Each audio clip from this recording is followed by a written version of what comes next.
ಬಡತನ ಬರ್ತಾ ಇದೆ. ಎಚ್ಚರಿಕೆ. ದಶಕಗಳಿಂದ ಕಟ್ಟಿದ್ದ ಆರ್ಥಿಕತೆ ಕುಸಿಯುತ್ತಿದೆ. ಎಚ್ಚರಿಕೆ.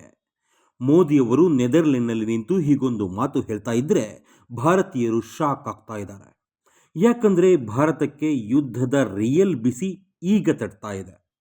ಬೆಲೆಗಳೆಲ್ಲ ಆಕಾಶ ಏರೋಕೆ ಶುರುವಾಗಿದೆ. ಹೀಗಿರುವಾಗ ಮೋದಿ ಹೇಳಿದ್ದನ್ನ ಕೇಳಿ ಶಾಕ್ ಆದವರಿಗೇನು ಕಮ್ಮಿ ಇಲ್ಲ. ಇಷ್ಟಕ್ಕೂ ಇದನ್ನೆಲ್ಲ ಮೋದಿ ಯಾಕೆ ಹೇಳಿದ್ರು? ಭಾರತೀಯರನ್ನ ಅಲರ್ಟ್ ಮಾಡ್ತಿದ್ದಾರಾ? ಮೆಂಟಲಿ ರೆಡಿ ಮಾಡ್ತಿದ್ದಾರಾ? ಇಂತಹ ಪ್ರಶ್ನೆಗಳಿಗೆ ಉತ್ತರ ಹುಡುಕೋದೇ ಇವತ್ತಿನ ಸ್ಪೆಷಲ್ ಯು ಸ್ಟೋರಿ. तो पूरी मानवता को उसका फायदा होता है। लेकिन आज मानवता के सामने अनेक बड़ी चुनौतियां भी है।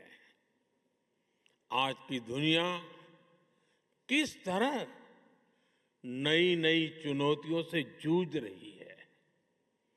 पहले कोरोना आया, फिर युद्ध होने शुरू हो गए और अब आज की एनर्जी क्राइसिस है। ये दशक दुनिया के लिए आपदाओं का दशक बन रहा है। हम सभी देख रहे हैं, अगर ये स्थितियां तेजी से नहीं बदली गई तो बीते अनेक दशकों की उपलब्धियों पर पानी फिर जाएगा। दुनिया की बहुत बड़ी आबादी फिर से गरीबी के दलदल में चली जाएगी। साथियों, ऐसी वैश्विक परिस्थितियों में आज दुनिया रेजिलिएंट सप्लाई चेन की बात कर रही है और तब भारत और नीदरलैंड मिलकर एक ट्रस्टेड, ट्रांसपेरेंट और फ्यूचर रेडी सप्लाई चेन बनाने में जुटे हैं। ವೀಕ್ಷಕರೇ, ಈ ಮಾತನ್ನ ಮೋದಿಯವರು ಹೇಳಿದ್ದು ನೆದರ್ಲೆಂಡ್ನಲ್ಲಿ. ಈ ಮಾತು ಕೇಳಿದರೆ ಎದೆ ನಡುಗೋದು ಸತ್ಯ. ಆದರೆ ಅದನ್ನು ನೋಡೋಕೆ ಮುಂಚೆ ಒಂದು ವಿಷಯ ತಿಳ್ಕೋಬೇಕಲ್ವಾ? ಯುದ್ಧಕ್ಕೆ ನರಳ್ತಾ ಇರೋದು ನಾವಷ್ಟೇ ಅಲ್ವಾ? ಎಲ್ಲರಿಗೂ ಹೊಡೆತ ಬಿದ್ದಿದೆ. ಅಮೆರಿಕ ಆಡಿದ ಆಟಕ್ಕೆ ಜಗತ್ತು ಬೆಲೆ ತೆರ್ತಾ ಇದೆ. ಬೇರೆ ದೇಶಗಳಲ್ಲಿ ಪರಿಸ್ಥಿತಿ ಹೇಗಿದೆ?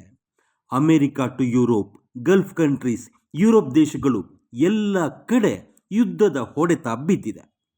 ಆದರೆ ಮಿಸ್ ಹೊಡಿತಾ ಇರೋದು ಅಮೆರಿಕದ ಮೇಲೆ ಪ್ರೆಷರ್ ಹಾಕೋದ್ರಲ್ಲಿ. ಮೋದಿ ಅದನ್ನೇ ಶುರು ಮಾಡಿದ್ದಾರಾ? ಔಟ್ ಆಫ್ ದಿ ಬಾಕ್ಸ್ ವಿಚಾರ ನೋಡೋದಾದರೆ ಮೋದಿ ಆ ಇಂಟರ್ನ್ಯಾಷನಲ್ ಗೇಮ್ ಶುರು ಮಾಡಿದ್ದಾರೆ ಅನ್ನೋದಂತೂ ಪಕ್ಕ. ವಿದೇಶಗಳಲ್ಲಿ ಪೆಟ್ರೋಲ್ ದರ ಹೇಗಿದೆ, ಎಷ್ಟಿದೆ ಅನ್ನೋದನ್ನು ನೋಡೋಕೆ ಹೋದರೆ ಅಮೆರಿಕದಲ್ಲಿ 1 ಲೀಟರ್ ಪೆಟ್ರೋಲ್ಗೆ $1.08 ಇದೆ. ರೂಪಾಯಿ ಲೆಕ್ಕದಲ್ಲಿ $103. ಲೀಟರ್ ಡೀಸೆಲ್ ಬೆಲೆ $1.50 ಇದೆ. ಇಂಡಿಯನ್ ಕರೆನ್ಸಿನಲ್ಲಿ ನೋಡಬೇಕು ಅಂದರೆ 1 ಲೀಟರ್ ಡೀಸೆಲ್ಗೆ $145. ಬ್ರಿಟನ್ನಲ್ಲಿ ಪೆಟ್ರೋಲು ಲೀಟರ್ಗೆ £1.83 ಇದೆ. ರೂಪಾಯಿ ಲೆಕ್ಕದಲ್ಲಿ $210. ಡೀಸೆಲ್ ರೇಟು £1.98 ಇದೆ. $220 ಆಗುತ್ತೆ. ಫ್ರಾನ್ಸ್ನಲ್ಲಿ ಯೂರೋದಲ್ಲಿ ಲೆಕ್ಕ ಹಾಕ್ತಾರೆ. 1 ಲೀಟರ್ ಪೆಟ್ರೋಲ್ €1.83 ಇದೆ. ರೂಪಾಯಿ ಲೆಕ್ಕದಲ್ಲಿ $210 ಆಗುತ್ತೆ. ಡೀಸೆಲ್ಲು €2.16 ಇದೆ. ಅದನ್ನು ರೂಪಾಯಿ ಲೆಕ್ಕದಲ್ಲಿ ಡೀಸೆಲ್ಗೆ 1 ಲೀಟರ್ಗೆ $210 ಕೊಡಬೇಕು. ಪಾಕಿಸ್ತಾನಕ್ಕೆ ಹೋದರೆ ಅಲ್ಲಿ 1 ಲೀಟರ್ ಪೆಟ್ರೋಲ್ಗೆ $415 ಆಗುತ್ತೆ. ಇಂಡಿಯನ್ ಕರೆನ್ಸಿ ಲೆಕ್ಕದಲ್ಲಿ $142. ಪಾಕಿಸ್ತಾನದ ರೂಪಾಯಿಗೆ ವ್ಯಾಲ್ಯೂ ಕಡಿಮೆ. ಅದೇ 1 ಲೀಟರ್ ಡೀಸೆಲ್ಗೆ ಪಾಕಿಸ್ತಾನದ ಜನ $420 ಕೊಡಬೇಕು. ಭಾರತದ ಇಂಡಿಯನ್ ಕರೆನ್ಸಿ ಲೆಕ್ಕ ಹಾಕಿದ್ರೆ $144 ಅಷ್ಟೇ. ಬಾಂಗ್ಲಾದೇಶ, ಅಲ್ಲೂ ಏನು ಪರಿಸ್ಥಿತಿ ಡಿಫರೆನ್ಸ್ ಇಲ್ಲ. 1 ಲೀಟರ್ ಪೆಟ್ರೋಲ್ಗೆ $140 ಕೊಡಬೇಕು. ಟಾಕಾ ಅನ್ನೋದು ಬಾಂಗ್ಲಾದೇಶದ ಕರೆನ್ಸಿ. ಇಂಡಿಯನ್ ರೂಪಾಯಿನಲ್ಲಿ ಲೆಕ್ಕ ಹಾಕಿದ್ರೆ $110. ಡೀಸೆಲ್ಗೆ $115 ಕೊಡಬೇಕು. ಅದನ್ನು ಇಂಡಿಯನ್ ಕರೆನ್ಸಿನಲ್ಲಿ ಲೆಕ್ಕ ಹಾಕಿದ್ರೆ 109 ರೂಪಾಯಿ.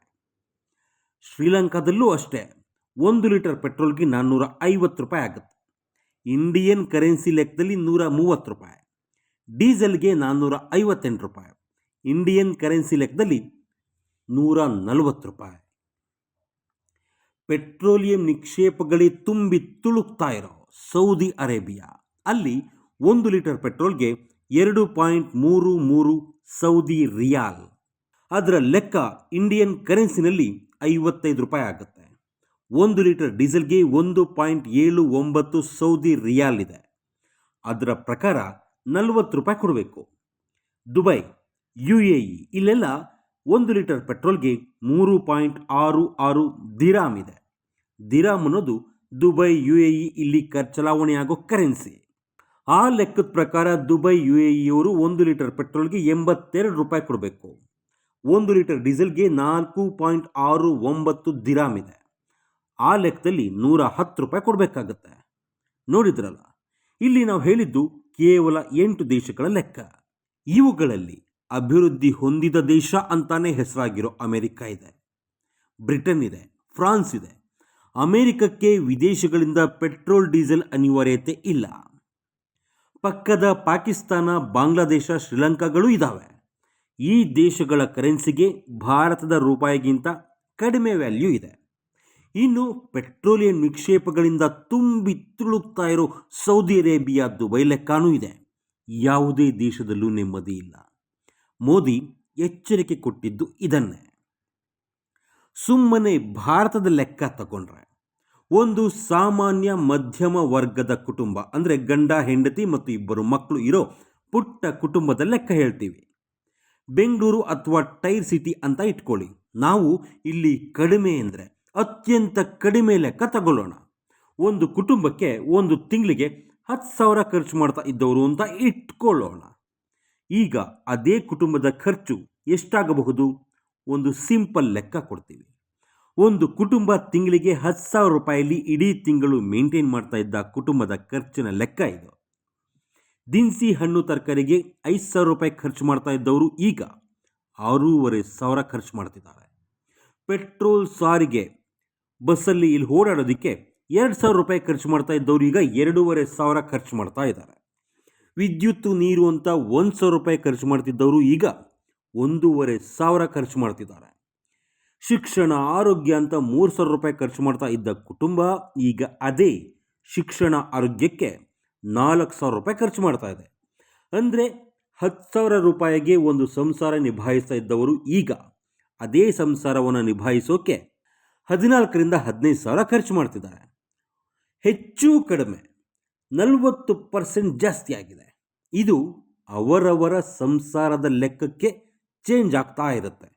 ಆದರೆ ಕೆಲಸ ಮಾಡ್ತಿದ್ದವ್ರಿಗೆ ಸಂಬಳ ಜಾಸ್ತಿ ಆಗ್ತಿಲ್ಲ. ಬಿಸ್ನೆಸ್ ಮಾಡ್ತಾ ಇದ್ದವ್ರಿಗೆ ಲಾಭ ಜಾಸ್ತಿ ಆಗ್ತಾ ಇಲ್ಲ. ಸರ್ವಿಸ್ ಮಾಡ್ತಾ ಇದ್ದವ್ರಿಗೂ ವೇತನ ಜಾಸ್ತಿ ಆಗ್ತಿಲ್ಲ. ಇದನ್ನೇ ಅಲ್ವಾ ಬಡತನ ಅನ್ನೋದು.